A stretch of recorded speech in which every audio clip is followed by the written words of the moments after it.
Here I am, hot on the scene with the culprit themselves.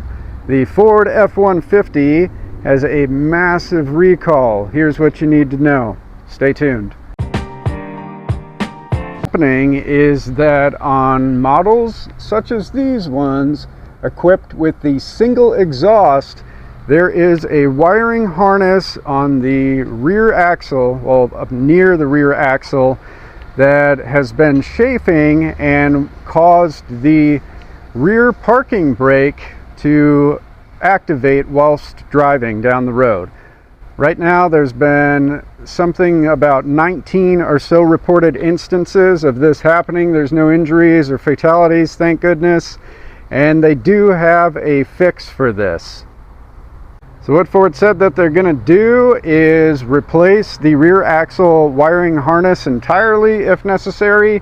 If not, they are going to re-secure it with a strap and new taping around all of the necessary wires and secure everything and make sure that it's protected to the best of their abilities, of course, right?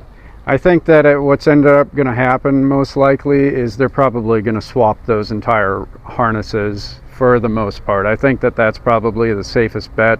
Just make sure that everything's secured and installed correctly. On these really great trucks, it is unfortunate that this number has been affected, 870,000 so far. That is a massive number. So how are you going to know if your truck is affected in this recall? Well, just to give you a baseline, if you have a 2021 through 2023 Ford F-150 that has the single exhaust, you are the target audience for this recall, such as this vehicle right here. It's got the single exhaust. This one is set up with the Power Boost hybrid.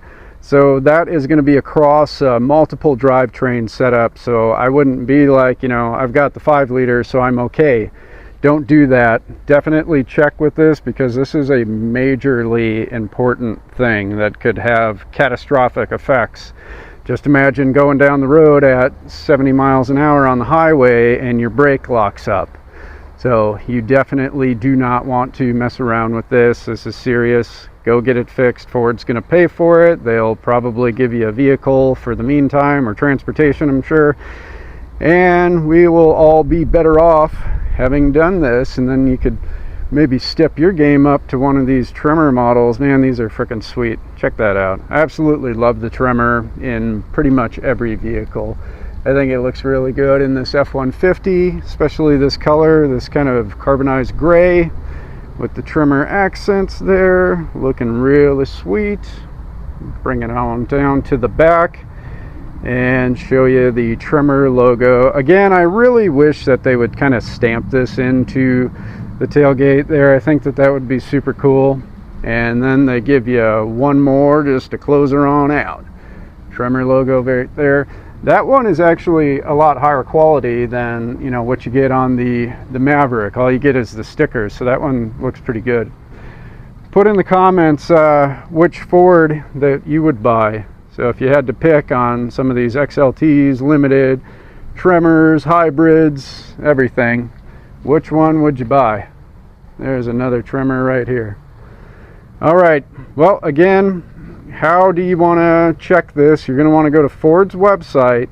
You can search recalls and it'll probably pop right up, but if nothing else, it's going to give you a tab to enter your maker model or your VIN number, and then you can search whatever recalls are affected for your vehicle. I would recommend doing your VIN number. That way you just know, and it's not, hey, this make and model has this or whatever, but it's generic, right? Don't do that. Just put your VIN in there, get it checked. They're not going to steal your identity or anything, and then we can all be safer for it. Just want to give you an update. I'll post more news as it comes. Again, these are not bad vehicles. Ford takes their recalls seriously. They're much more aggressive on recalls than other manufacturers, and that is a really good thing. So they're going to take care of this. All right, thanks.